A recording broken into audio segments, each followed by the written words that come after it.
आपसे कहते हैं भारत माता की जय, आपसे कहते हैं वंदे मातरम, आपसे कहते हैं देशभक्ति करो, घर पे तिरंगा लगाओ। हम भी तिरंगा लगाते हैं, हम भी भारत माता की जय बोलते हैं, हम भी देशभक्त हैं, हम भी वंदे मातरम कहते हैं। लेकिन बताओ, भारत माता का वो बेटा जो देश की संपत्ति रेल को बेचता है, सेल को बेचता है, कोल को बेचता है, बीपीसीएल बेचता है, एलआईसी बेचता है, बैंक बेचता है, एफसीआई बेचता है, पूरा हिंदुस्तान बेचता है, वो भारत माता का बेटा कपूत है या सपूत, फैसला आपको करना है। फैसला आपको करना है, क्योंकि हम भूले नहीं है, 1 साल तक यहाँ किसान बैठे रहे, हमारे अन्नदाताओं को खालिस्तानी कहा गया, पाकिस्तानी कहा गया, देशद्रोही कहा गया। हम लोगों ने संसद में आवाज उठाई, मैंने माइक तोड़ा तो मुझे सस्पेंड करके बाहर कर दिया। कहने लगे संजय सिंह ने माइक तोड़ दिया। मैंने कहा बेईमानो, अगर किसानों की हड्डियां तोड़ोगे तो तुम्हारा एक माइक नहीं बचेगा जब तक संजय सिंह सदन में है। हम लोग वहां सोने नहीं गए, लड़ने गए हैं नौजवानों के लिए, किसानों के लिए। अग्निवीर की योजना आई, पूरे देश में नौजवानों का आंदोलन हुआ, नौजवान सड़कों पर उतरा, 4 साल की नौकरी दी, बोले 17 साल में सैनिक बन जाओ, 21 साल में पूर्व सैनिक बन जाओ। 17 साल में सैनिक, 21 साल में पूर्व सैनिक, नाम दिया अग्निपथ योजना। बोले बेटा चांगा सूली पर अग्निवीर, अग्निवीर, अग्निवीर। हमने पूछा भाई अग्निवीर 4 साल के बाद क्या करेंगे?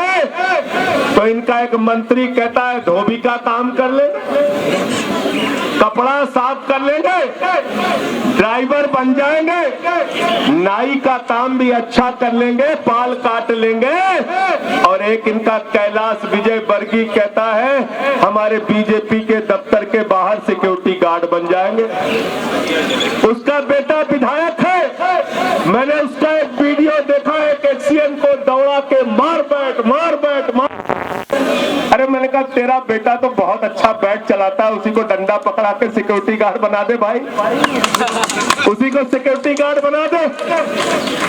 तो ये सोच है नौजवानों के बारे में। लेकिन मैं आज आपसे तीखी बात कुछ करना चाहता हूं, हो सकता है मेरी बात आपको बुरी लगे तो मुझे माफ करना।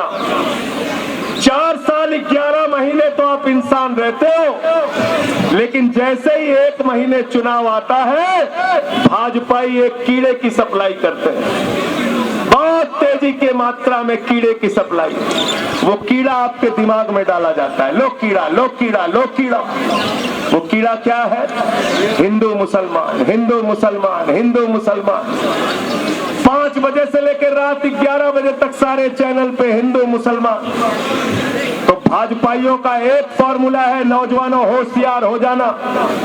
भाजपाई कहते हैं नौजवानों हम तुम्हें नौकरी नहीं देंगे, कटोरा लेके भीख मांग लेना, लेकिन वोट भारतीय जनता पार्टी को देना, क्योंकि हम मुसलमानों को ठीक कर रहे हैं। भाजपाई कहते हैं किसानों भले ही तुमको फसल का दाम ना मिले, भले ही तुम्हारी खेत की फसल बर्बाद हो जाए, भले ही तुम आत्महत्या कर लेना, लेकिन वोट लाइन लगाकर बीजेपी को ही देना, क्योंकि हम मुसलमानों को ठीक कर रहे हैं।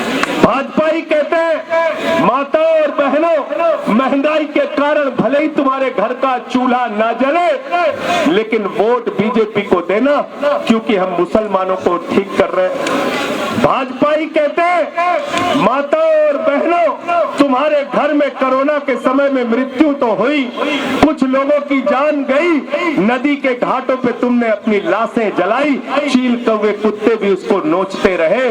कोरोना में भले ही लाखों की जान चली जाए, लेकिन वोट बीजेपी को देना, क्योंकि हम मुसलमानों को ठीक कर रहे हैं। अरे बेईमानो, मुसलमानों को ठीक करते करते तुमने पूरे हिंदुस्तान को बेड़ा गर्क कर दिया।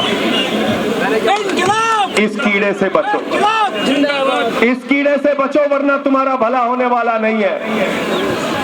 इस कीड़े से बचो। हिंदू, मुसलमान, सिख, ईसाई बेरोजगारी के नाम पर इकट्ठा हो, किसानी के नाम पर इकट्ठा हो, रोजगार के नाम पर इकट्ठा हो, महंगाई के नाम पर इकट्ठा हो, देश की संपत्तियां बेचने के नाम पर इकट्ठा हो। हम देश की संपत्तियों को बेचने नहीं देंगे। और आज आपका पैसा किस काम में इस्तेमाल हो रहा है वो जरा ध्यान से सुनना, ध्यान से सुनना। आप नौकरी मांगते हो, सरकार कहती है पैसा नहीं है। आप कहते हो महंगाई कम कर दो, सरकार कहती है पैसा नहीं है। किसान कहता है फसल का दाम दे दो, सरकार कहती है पैसा नहीं है। आपका पैसा कहां गया मालूम है आपको? मालूम है आपको? आपका जो बैंकों में पैसा जमा था वो पैसा मोदी जी ने उठा के अपने मित्रों को दे दिया, मित्रों को।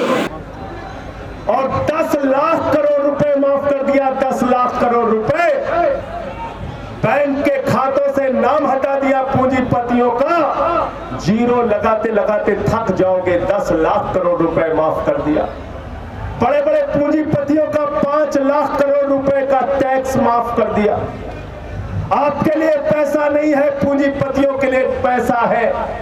उनके एक मित्र हैं जिनके हवाई जहाज से मोदी जी घूमते हैं, क्या नाम है उनका? क्या नाम है? जोर से बोलिए। कितना कर्जा दिया है मालूम है उसको? कितना दिया है? 2.5 लाख करोड़ रुपए। एक आदमी को कितना कर्जा दिया है? 2.5 लाख करोड़ रुपए। जीरो लगाते लगाते थक जाओगे।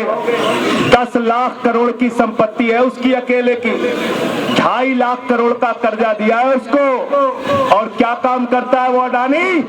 ड्रग्स बेचता है अपने पोर्ट से। 20,000 करोड़ की ड्रग्स पकड़ी गई, कोई कार्रवाई हुई उसके ऊपर? आप 2.5 लाख रुपए का कर्जा ले लो अपने एजुकेशन के लिए, मेडिकल के लिए, इंजीनियरिंग के लिए, कॉलर पकड़ के हवालात में बंद कर दिए जाओगे। लेकिन मोदी का मित्र अडानी 2.5 लाख करोड़ रुपए का कर्जा लेता है। हजारों करोड़ लूट के विजय माल्या भाग गया, हजारों करोड़ लूट के ललित मोदी भाग गया, हजारों करोड़ लूट के नितिन संदेशरा भाग गया, हजारों करोड़ लूट के नीरव मोदी, मेहुल चौकसी भाग गया। उसके खिलाफ कार्रवाई नहीं करते। मैं ये पूछना चाहता हूं, अरे ललित मोदी की फोटो इतनी शानदार छपी थी अखबारों में, आपने उसको तो जरूर देखा होगा। मोदी जी आपको शर्म आती है कि नहीं आती है? अरे सुष्मिता सेन को ललित मोदी मिल जाता है, नरेंद्र मोदी को ललित मोदी। ये हालत है। इसलिए साथियों और दोस्तों, ज्यादा लंबी बात नहीं करूंगा। नवंबर में जब सदन चलेगा, आपके मुद्दे पर जो भी मेरे लिए आदेश होगा, मैं उन सवालों को देश की संसद में उठाऊंगा, आपके साथ सड़क में भी आऊंगा। हम लोग सड़क से निकले हुए लोग हैं, हम सड़क के भी महत्व को समझते हैं, सदन के भी महत्व को समझते हैं। और हिंदुस्तान के प्रख्यात समाजवादी नेता डॉक्टर लोहिया ने कहा था, सड़क खामोश हो गई तो संसद बेलगाम हो जाएगी। हम इस संसद को कभी बेलगाम नहीं होने देंगे। बहुत बहुत शुक्रिया, बहुत बहुत धन्यवाद।